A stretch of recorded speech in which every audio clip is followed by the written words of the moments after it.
एक स्ट्रेंज बात है, ज्यादातर लोगों को लगता है कि वो अच्छे लिसनर्स हैं और ज्यादातर लोग गलत होते हैं। ये बात थोड़ी अनकंफर्टेबल लग सकती है, लेकिन अगर हम ऑनेस्टली रिफ्लेक्ट करें तो शायद इसमें सच्चाई है। हम सुनते बहुत हैं, लिसनिंग बहुत कम करते हैं। कॉन्वर्सेशन चल रही होती है, सामने वाला बोल रहा होता है, लेकिन हमारा माइंड कहीं और होता है। हम जवाब बना रहे होते हैं, हम अपनी कहानी याद कर रहे होते हैं, हम अपना पॉइंट प्रूव करने की तैयारी कर रहे होते हैं। और जब सामने वाला बोलना खत्म करता है, हम तुरंत बोल देते हैं, लेकिन क्या हमने वाकई सुना? आज हम इसी लेसन पर रिफ्लेक्ट करेंगे, the discipline of listening. Fraternal greetings.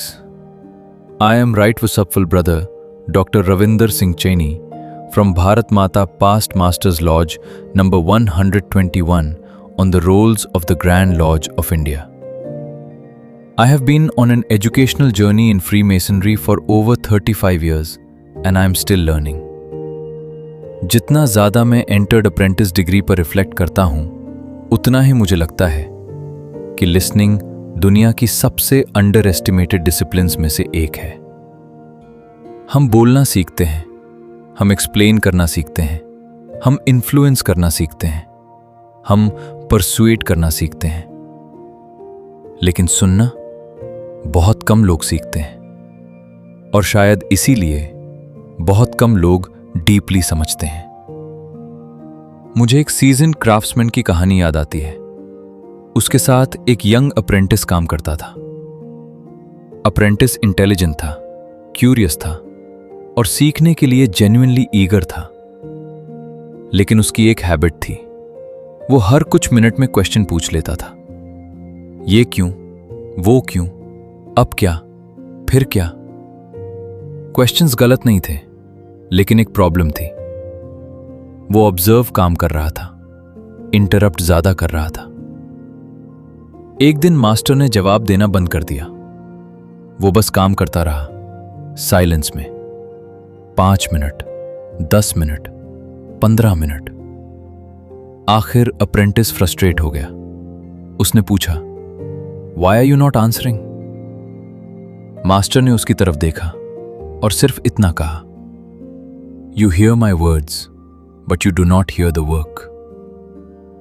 वो सेंटेंस उस अप्रेंटिस ने जिंदगी भर नहीं भूला। उस दिन पहली बार उसने क्वेश्चंस पूछने के बजाय ऑब्जर्व करना शुरू किया।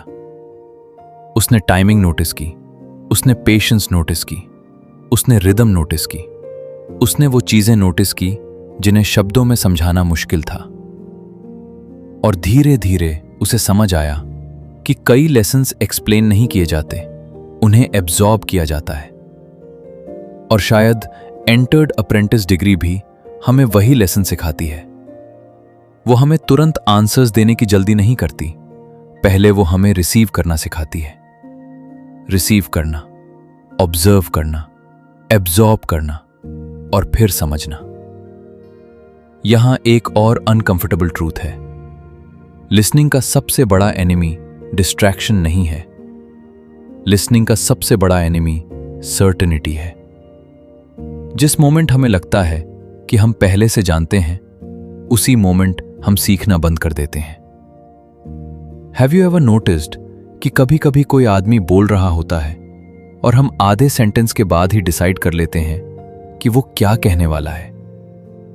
वो अभी बोल ही रहा होता है, लेकिन हमारा जजमेंट पहुंच चुका होता है, हमारा कंक्लूजन तैयार होता है, हमारी डिसएग्रीमेंट तैयार होती है, हमारा रिस्पॉन्स तैयार होता है, लेकिन लिसनिंग अभी हुई ही नहीं। और शायद इसीलिए सर्टेनिटी लर्निंग की सबसे बड़ी एनिमी है, क्योंकि जो आदमी ऑलरेडी कन्विंस्ड है वो रिसीव नहीं कर सकता। जो रिसीव नहीं कर सकता वो ग्रो नहीं कर सकता। लिसनिंग ह्यूमिलिटी मांगती है। कुछ देर के लिए ये एक्सेप्ट करना पड़ता है कि शायद सामने वाले के पास भी कुछ ऐसा है जो मेरे पास नहीं है। ईगो को यह बात पसंद नहीं आती। ईगो इंटरप्ट करती है, ईगो कंपेयर करती है, ईगो compete करती है, ईगो डिफेंड करती है। लिसनिंग इन सब चीजों को टेम्परेरीली पॉज करती है और वहीं से अंडरस्टैंडिंग बिगिन होती है। इसीलिए लिसनिंग रिस्पेक्ट का सबसे प्यूरे फॉर्म है। जब आप किसी को जेन्युइन अटेंशन देते हैं तो आप उससे एक साइलेंट मैसेज भेजते हैं, यू मैटर। और दुनिया में बहुत कम गिफ्ट्स इससे ज्यादा वैल्यूएबल हैं। हर इंसान सुना जाना चाहता है, हर इंसान समझा जाना चाहता है, हर इंसान चाहता है कि उसकी बात को इंपॉर्टेंस मिले। और जब किसी को लगता है कि उसे वाकई सुना गया है तो ट्रस्ट नेचुरली ग्रो करता है, डिफेंसिवनेस कम हो जाती है, ऑनेस्टी बढ़ने लगती है और कॉन्वर्सेशंस आर्ग्यूमेंट से अंडरस्टैंडिंग में बदलने लगती हैं। एक और लेसन, वर्ड्स पूरी कहानी नहीं होते।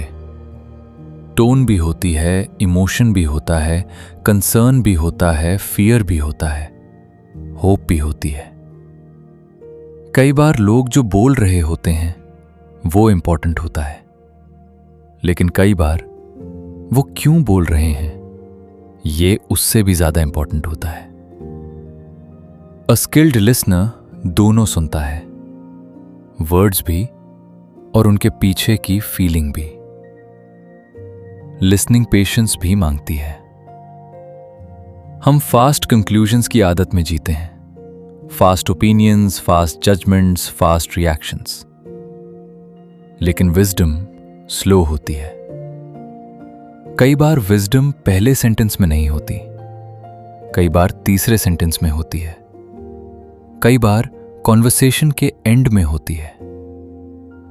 और इम्पेशेंट आदमी वहां तक पहुंचता ही नहीं, वो पहले ही इंटरप्ट कर देता है, पहले ही डिसाइड कर देता है, पहले ही जज कर देता है। इसीलिए लिसनिंग सेल्फ कंट्रोल भी है। जब आप इंटरप्ट करने की अर्ज को कंट्रोल करते हैं, पेशेंस ग्रो होती है, पेशेंस से कंपोजर ग्रो होता है, कंपोजर से जजमेंट इंप्रूव होता है और जजमेंट से क्रेडिबिलिटी बिल्ड होती है। आज की दुनिया में डीप लिसनिंग ऑलमोस्ट रेयर हो चुकी है। Notifications, messages, alerts, comments, videos, updates, हर चीज अटेंशन को तोड़ रही है, हर चीज फोकस को फ्रैगमेंट कर रही है और धीरे धीरे अनडाइविडेड अटेंशन लग्जरी बन गई है। लेकिन क्राफ्ट हमें ऑपोजिट डायरेक्शन में ले जाती है।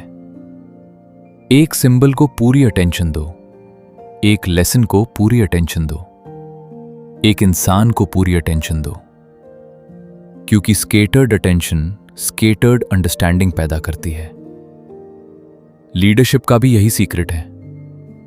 लोग सोचते हैं ग्रेट लीडर्स ग्रेट स्पीकर्स होते हैं, हो सकता है, लेकिन मेरे एक्सपीरियंस में ग्रेट लीडर्स पहले ग्रेट लिसनर्स होते हैं।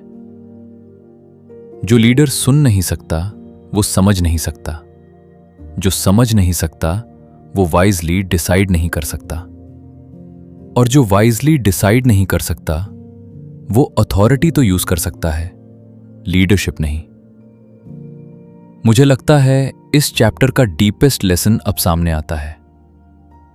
साइलेंस ने अप्रेंटिस को खुद को सुनना सिखाया था, लिसनिंग उससे दूसरों को सुनना सिखाती है, और बिना इन दोनों डिसिप्लिन्स के विजडम कभी नहीं आती।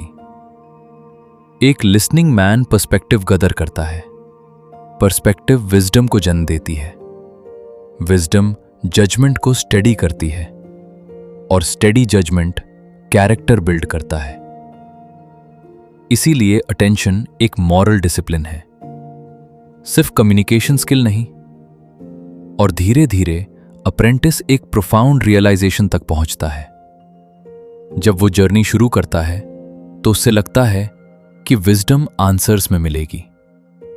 धीरे धीरे उससे समझ आता है कि विजडम अटेंशन में मिलती है।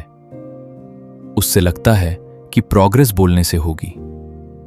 फिर वो डिस्कवर करता है कि प्रोग्रेस सुनने से होती है। उससे लगता है कि सबसे इंपॉर्टेंट चीज उसकी आवाज है। फिर एक दिन वो समझता है कि सबसे इंपॉर्टेंट चीज उसका अटेंशन था।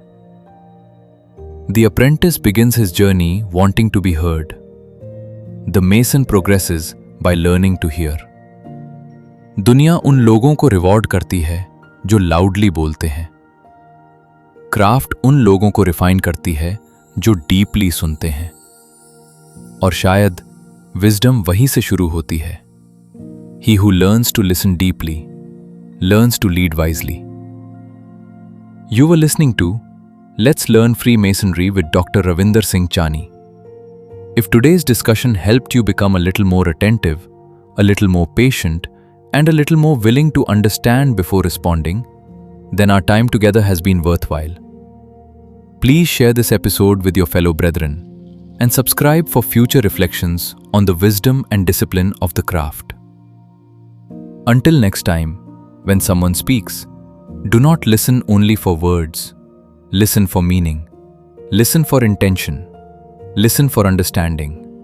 Because many of life's deepest lessons are spoken only once and missed.